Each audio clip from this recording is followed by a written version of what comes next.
बाबा राम के बहादुर हमो नाम के संगे तुलसी के बालू हमो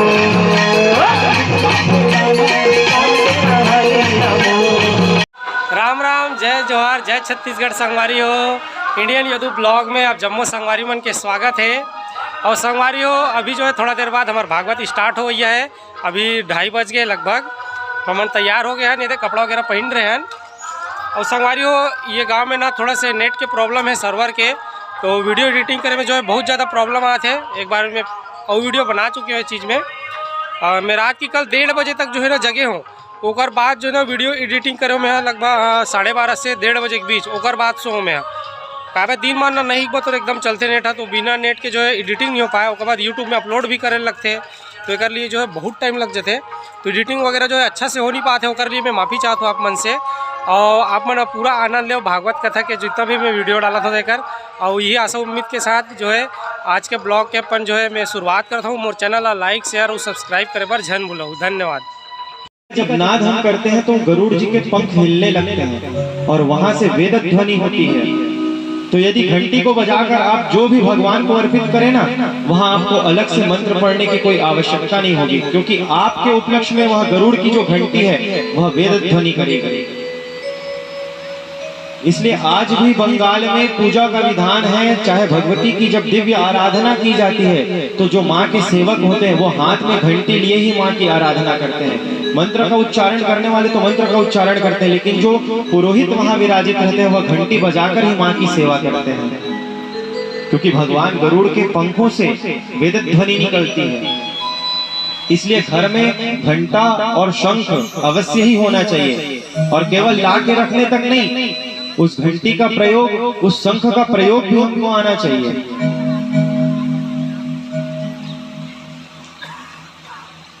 घर में रहेगा तब तो बच्चे बजाना सीखेंगे। घर में शंख ही नहीं और हम बच्चों को देश देते हैं कि तुम्हें कुछ नहीं आता। अरे ला के दोगे तभी तो वो बजाएंगे। महत्व को बताओगे तभी तो महत्व समझ पाएंगे।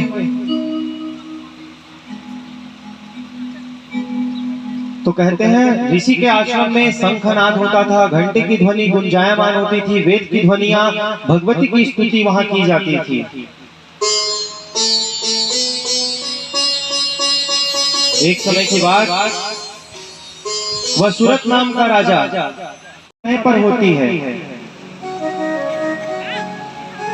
तब वह समाधि नाम का वैश्य कहने लगा कि यह मेरा विपत्ति का समय था और मैं जान गया कि जिन पुत्र और जिन नारी, जिन मित्रों के पीछे मैं भागा करता था वो मेरे नहीं हैं। इसलिए मैं उनको वहीं छोड़ करके मैं भी घर छोड़ करके आ गया। तब राजा कहने लगे मैं भी तो अपने महल को, अपने पुत्रों को, उस राज्य को छोड़कर घोड़े पर अकेले ही आया हूं, क्योंकि मुझे भी वह स्थान अब अपने लिए उपयुक्त नहीं लगा। इस कारण से मैंने उस स्थान को वहीं त्याग किया।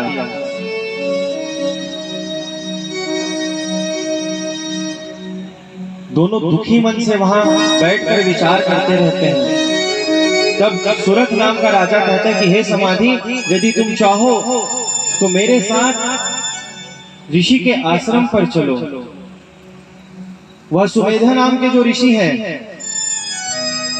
वह बड़े ही दयालु हैं।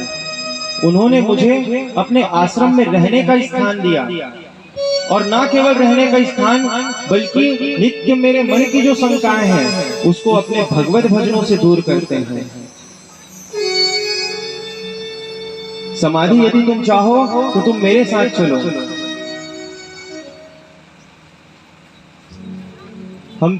हम दोनों मिलकर के ऋषि से प्रार्थना करेंगे और हमारे इस दुख का जो कारण है उसे उनसे पूछेंगे।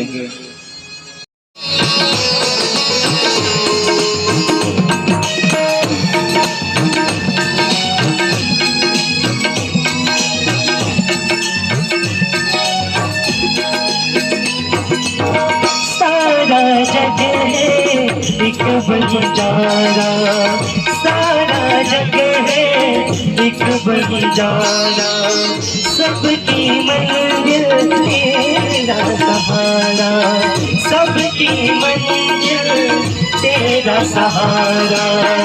ऊंचे पर्वत लंबा रास्ता, ऊंचे पर्वत लंबा रास्ता, पर मैं रह ना पाया तेरा वादिए। मैं आया तेरा वादिए, तुमने मुझे बुलाया तेरा वादिए। तेरा वादिए, वो तेरा वादिए, पहाड़ा वादिए, महला वादिए, तूने मुझे बुलाया तेरा वादिए। मैं आया तेरा वादिए, ओ तूने मुझे बुलाया तेरा वादिए। मैं आया तेरा वादिए।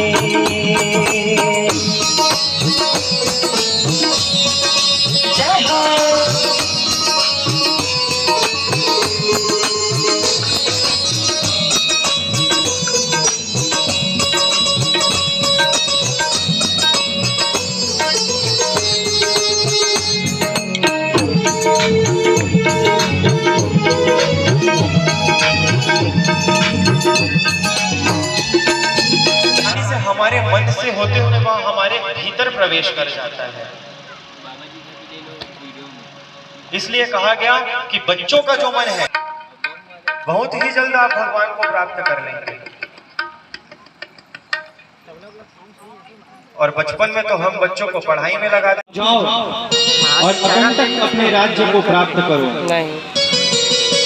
और अगले जन्म में तुम मनु बनोगे, अगले मनवंतर में तुम मनु होगे। यह दिव्य वरदान भगवती ने सूरत नाम के राजा को दिया। अब भगवती जगदम्बिका समाधि नामक वैश्य से कहने लगे कि मांगिए समाधि, आपको किस वस्तु की अभिलाषा है, आप क्या चाहते हैं। तो वैश्य के मन में तो पहले से ही विराग जाग उठा था, क्योंकि घर से निष्कासित किया गया था, छोड़कर नहीं आया था, घर से निकाला गया था। तो मोह के बंधन तो ऐसे ही टूट चुके थे। बोले माँ मुझे कुछ नहीं चाहिए, बस आपकी भक्ति और आपका ज्ञान दे दो।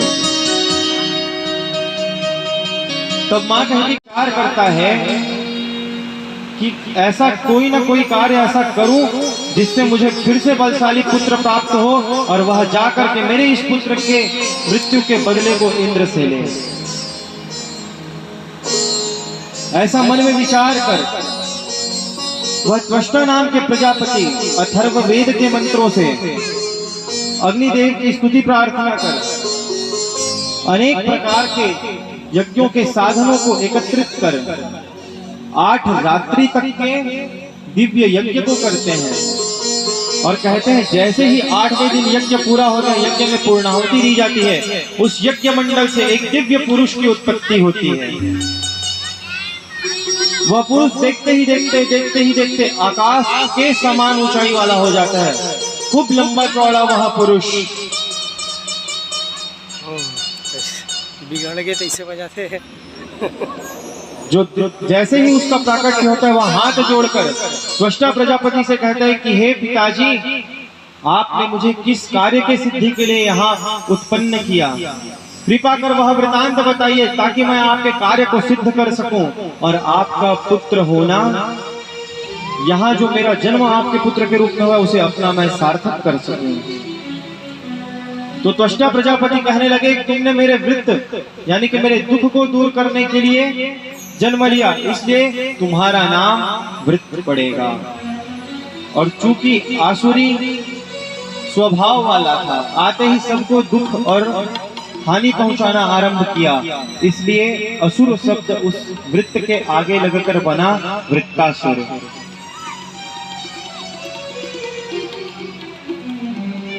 सबके मन में बड़ा संदेह उत्पन्न हुआ उस वृत्तासुर को देखकर।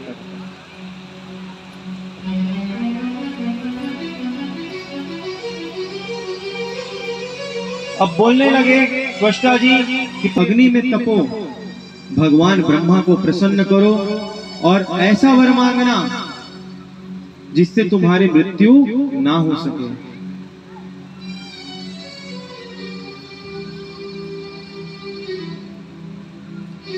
अब वह वृत्तासुर आकर के ब्रह्मदेव की तपस्या करने लगे। देखते ही देखते अनेक वर्ष व्यतीत हो गए। तब उन्होंने अपने शरीर को पंचाग्नि में तपाया और अपने चारों ओर अग्नि को प्रज्वलित कर बीच में यज्ञ कर बीच में स्वयं कहते हैं जब ऐसा कठिन तब उस वृत्तासुर ने किया तब वहां ब्रह्मदेव प्रकट हुए और ब्रह्मदेव प्रकट होकर अग्नि को शांत कर वृत्तासुर से कहने लगे कि मांगो वृत्तासुर, तुम क्या वर चाहते हो? कि मैं अस्त्र और शस्त्र से ना मरूं, ना मैं गीले से मरूं, ना मैं सूखे से मरूं। तो यदि आप मुझ पर प्रसन्न है ब्रह्मदेव, तो कृपा कर आप मुझे यह वरदान दीजिए। ब्रह्मा जी कहने लगे एवमस्तु, मैं आपको यह वरदान देता हूं। अब वृत्तासुर वरदान पाकर सोचने लगा कि हो ना हो, मैंने ब्रह्मा जी से अब अपने आप को अमर करने का वरदान मांग लिया।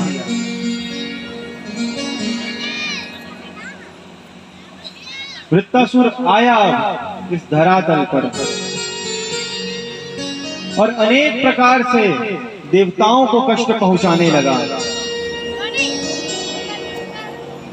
देवता भी उसके भय से त्राही त्राही करने लगे। जो कोयल रूपी पक्षी वहां गुंजार किया करते थे, वह कोयल रूपी पक्षी अब वहां रुदन करने लगे।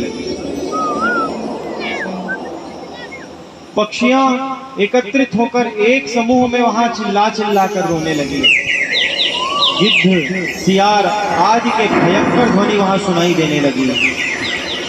इंद्र का आसन डगमगाने लगा। जब ऐसा वृतांत सबने देखा तो सब मन ही मन विचार करने लगे कि हो न हो कोई बड़ी ही दुखद घटना अब हम सबके सामने बीतने वाली है, क्योंकि इतने सारे अपशगुन सबके वामांग फड़कने लगे।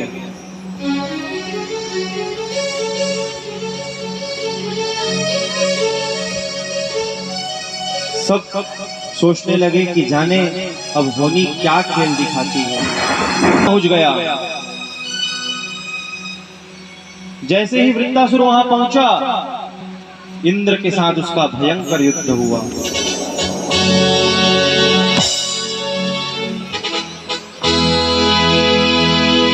इंद्र के साथ जब युद्ध होने लगा, इंद्र को उस वृत्तासुर के हाथों पराजित होना पड़ा और अपने स्वर्ग को छोड़कर यत्र तत्र विचरण करना पड़ा।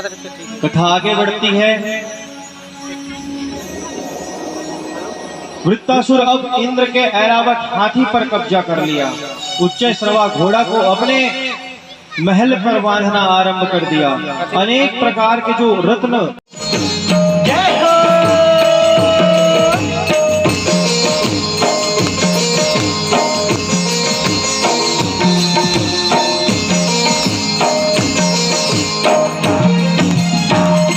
मोरे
धनदी मोआ होमा हो धनदी मोआ होमा धन तोड़ावे अच्छा सगोरी कौआ पिए जल पान हो कौआ पिए जल पान राहु जगत के आजा बने होमा मोरे केवल मोरे केवल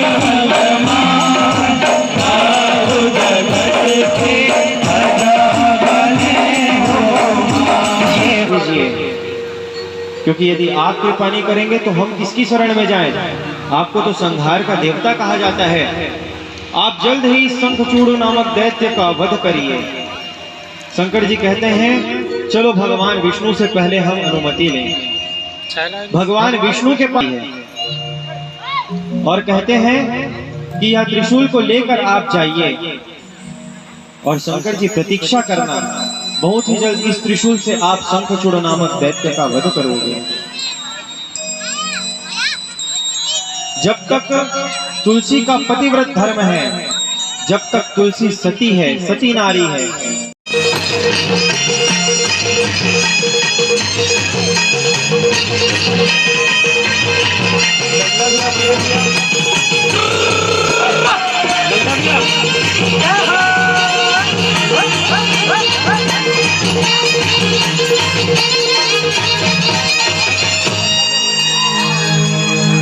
दारा दारा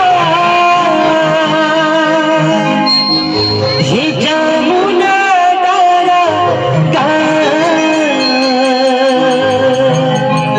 आज भजन के भैया ये हमारे पाजा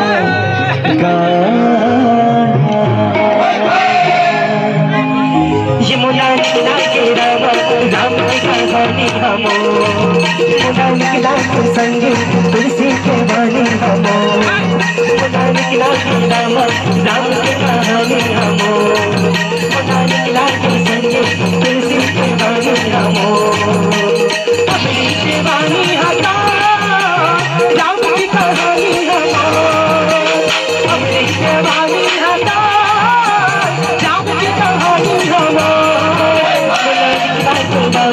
राम की कहानी हमो